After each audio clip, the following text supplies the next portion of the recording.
été changé en boule de merdasse. Elle glow. Elle glow. Il faut qu'on pète. Alors moi, il m'épate. Et on lui pèlera le son comme au bailli du Limousin. On a pendu un beau matin, on a pendu avec ce tripe. Flattez-moi. Eh ben la denrée, on est en France. Allez, cul sec. Bonjour, bienvenue sur Histoire d'en dire plus. Aujourd'hui, on parle d'un film de Jean-Marie Poiret. Papy fait de la résistance. Allez, c'est parti mon kiki.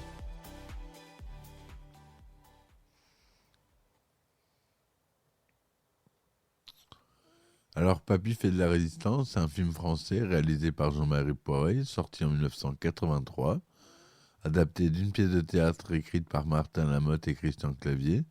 Le film réunit les acteurs de la nouvelle génération des années 70-80, dont ceux de la troupe du Splendide, dont on a déjà parlé, mais aussi Jacques Villeray, Roland Giraud, Pauline Lafont, et les acteurs de l'ancienne génération, dont font partie Michel Galabru, Jacqueline Maillan ou encore Jean Carmet, dans une histoire confrontant résistants et collaborateurs sous l'occupation allemande.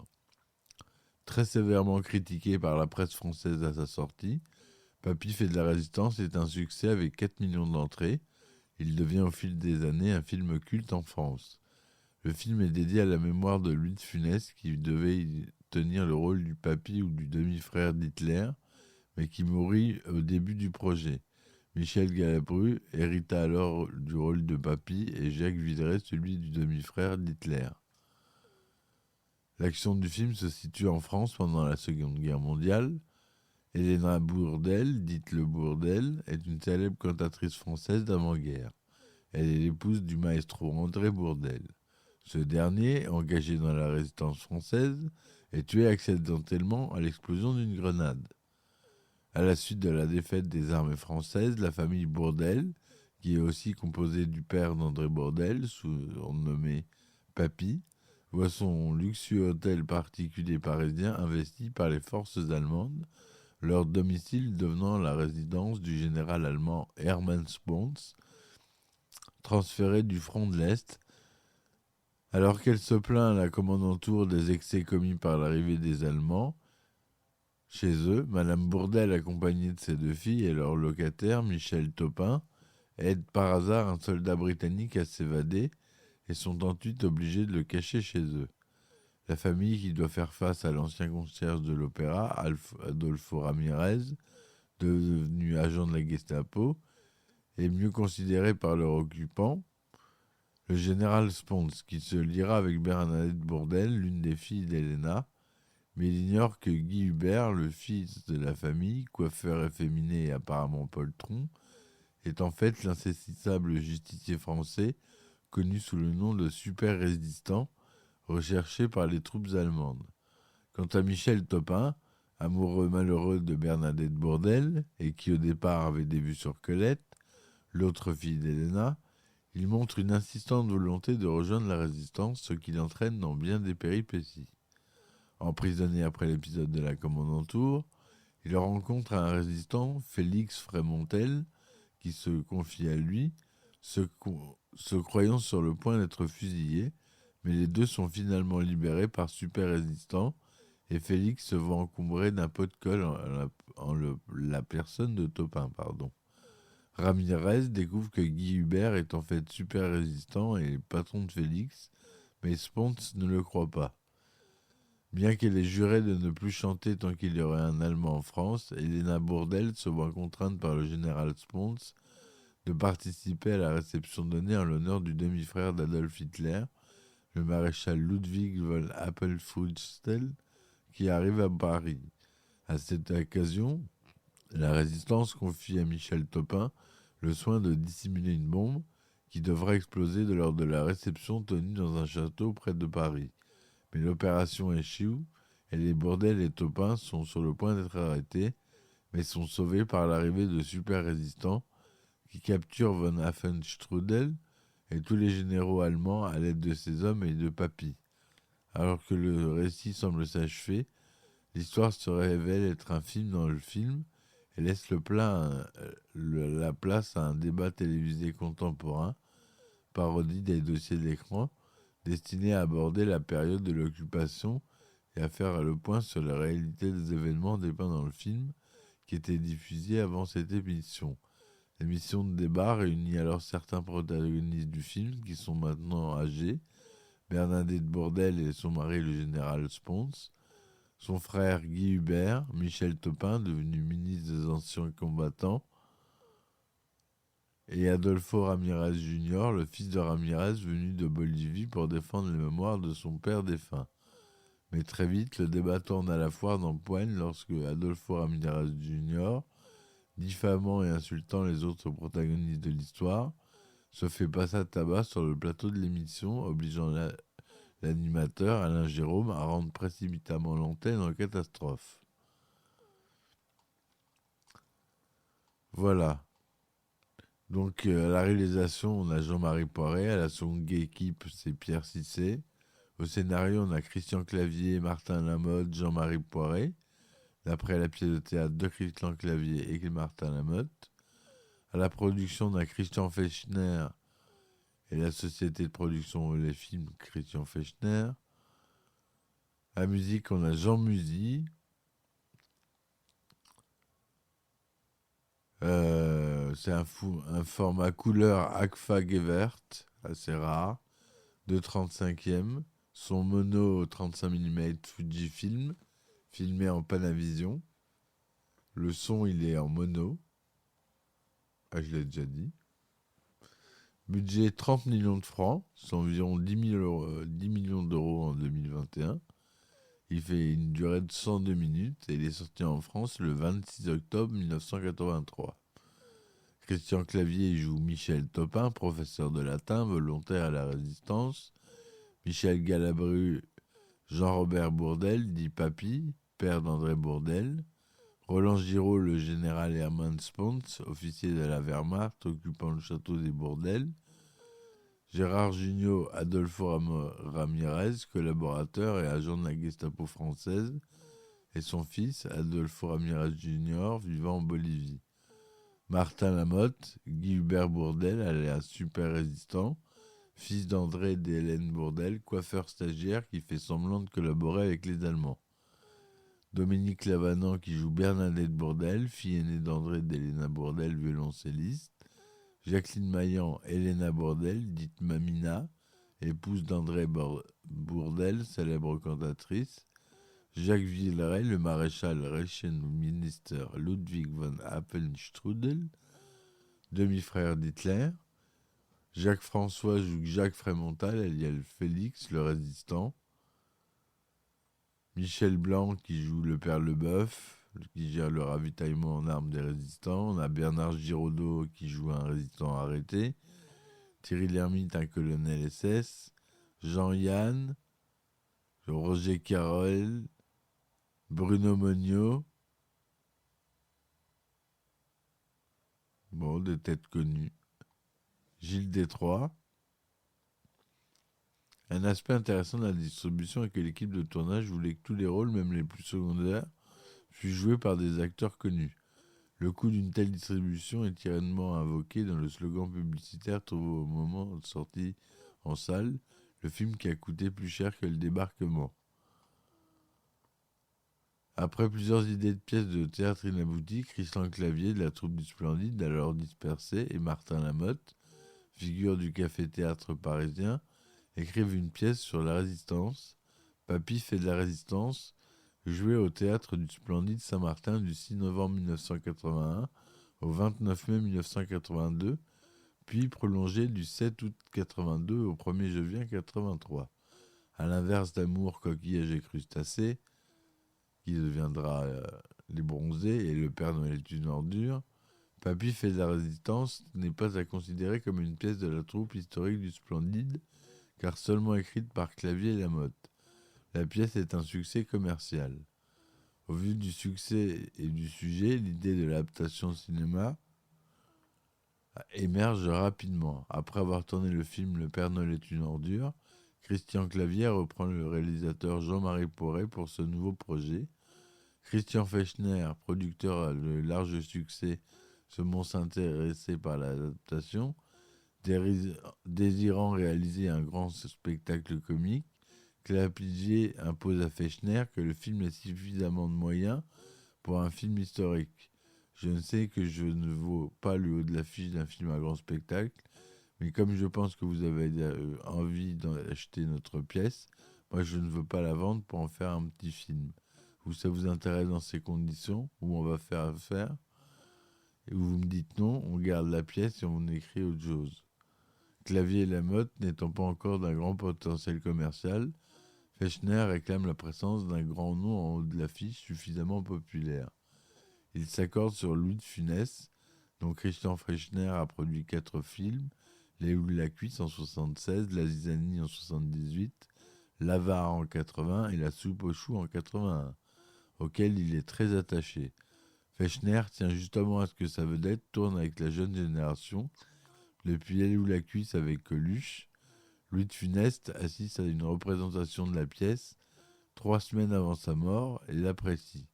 Après le spectacle, il rencontre les auteurs et les acteurs pour parler de l'idée du film. Christian Clavier se souvient de la discussion ayant suivi. On lui parle du film dans le hall du théâtre du Splendide. Il nous campe en 3 minutes sa version du Feldmarschall Ludwig von Apfeltrudel, complètement côteleux et les pieds entravés. Je le revois avec son loden vert et ses yeux d'un bleu intense.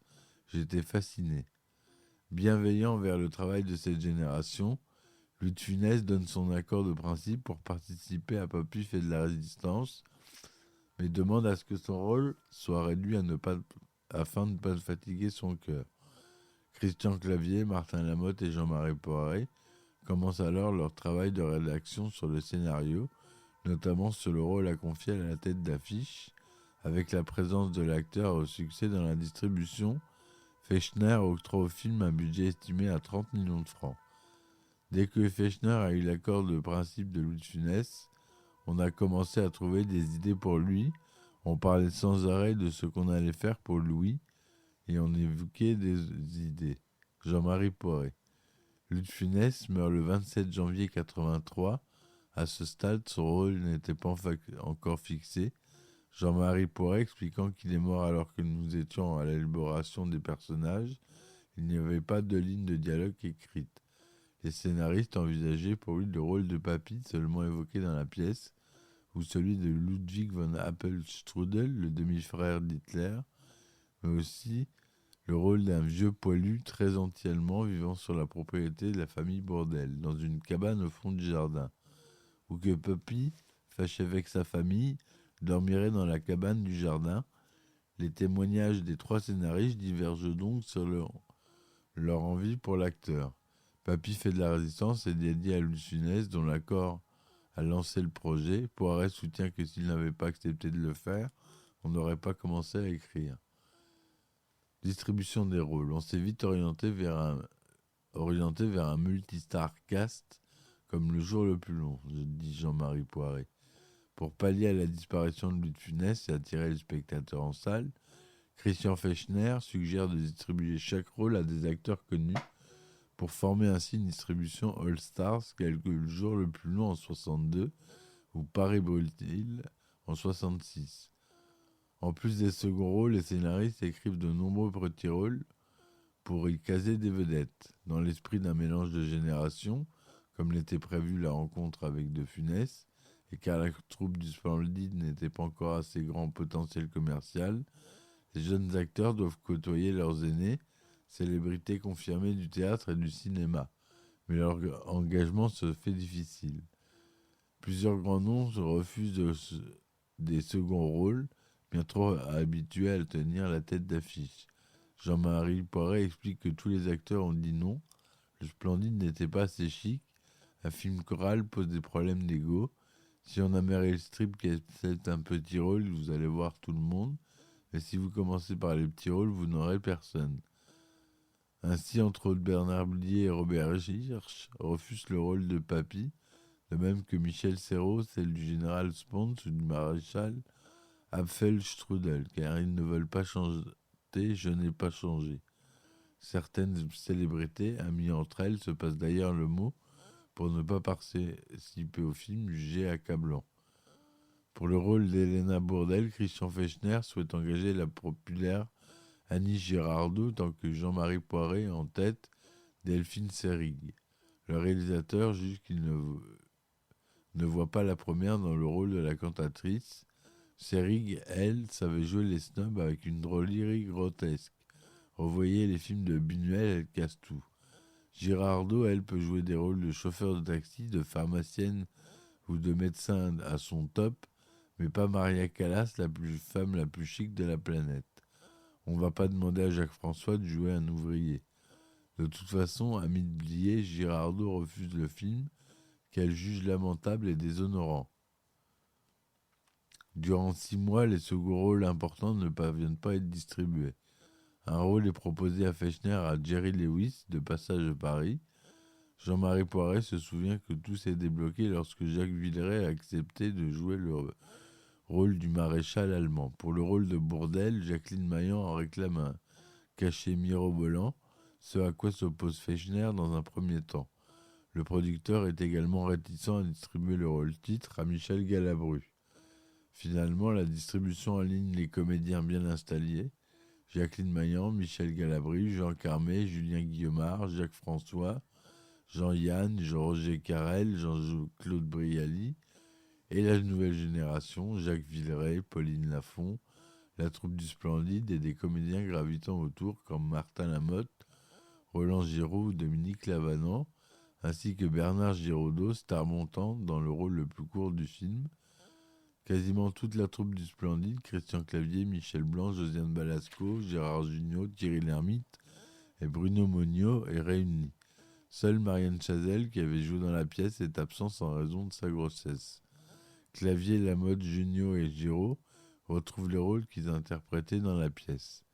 À noter que la plupart des comédiens de l'ancienne génération avaient tourné avec Louis de Funès comme Galabru, Maillan dans Pouic Pouic en 63, Villeray Carmé dans La soupe aux choux, Julien Guillemard dans L'aile ou la cuisse en 76, Jacques François et Jean-Claude Brialy, Jean-Marie Poiret était également assistant réalisateur sur Oscar en 67. Dans le film, Michel Galabru joue le père de Jean Carmé, alors qu'en réalité, Galabru a 2 ans de moins que celui-ci. Le tournage du film s'est révélé difficile pour Jacqueline Maillan, la comédienne, a exigé de pouvoir terminer à 18h, puisqu'elle jouait Coup de soleil au théâtre tous les soirs. D'après Jean-Marie Poiret, son premier plan était catastrophique. Elle avait décidé de répéter à plusieurs reprises comme Amina, va, tout va. Ce qui n'était pas au goût du réalisateur qui l'avait engagé pour son chic et non pour sa dimension comique. De plus, elle a été très déçue lorsqu'elle a appris qu'elle allait être doublée pour les scènes de chant, contrairement à Jacques Villeray. Les plans sur Madame Bourdelle qui sont intercalés pendant que Von Apfelstrudel interprète Je n'ai pas changé reflètent l'état d'esprit de Jacqueline Maillan à ce moment. Roland Giraud, qui incarne le général Spons, ne parle pas allemand. Il a donc appris en phonétique toutes les répliques en langue allemande avec une répétitrice. Ce fut notamment le cas pour la citation allemande que Spons aime proclamer. Il fallait surtout que l'accent soit le plus proche du naturel et non pas de la caricature. Au moment où Michel Topin entre dans la résidence des Bourdelles en vélo, il se fait contrôler par 2 soldats allemands gardant l'entrée. En passant devant la caméra, Christian Clavier fait un petit P avec sa bouche. Contrairement à la fiction, le chat Romulus, qui s'appelle Gustave dans le film, n'était pas une forte tête. Au moment où il est censé griffer Spons au visage, Roland Giraud a eu l'idée de le faire sursauter en utilisant un souffleur. Dans l'une des scènes du film, vers la 25e minute, Jacques de Frémontel, alias Félix, joué par Jacques François, est en train de lire un livre de Maxime Gorky, La mer, qui a comme thème principal la déportation. Voilà ce que je voulais vous dire sur ce film. J'espère que cette chronique vous aura plu. N'hésitez pas à revoir ce film, il est super, très drôle. Film culte, encore une fois, comme d'habitude. Laissez des commentaires, laissez des likes, et puis je vous dis à bientôt pour une nouvelle chronique. Allez, ciao ciao. Il a été changé en boule de merdasse. Elle glow. Elle glow. Il faut qu'on pète. Alors moi, il m'épate. Et on lui pèlera le son comme au bailli du Limousin. On a fendu un beau matin, on a pendu avec ses tripes. Flattez-moi. Eh ben la denrée, on est en France. Allez, cul sec.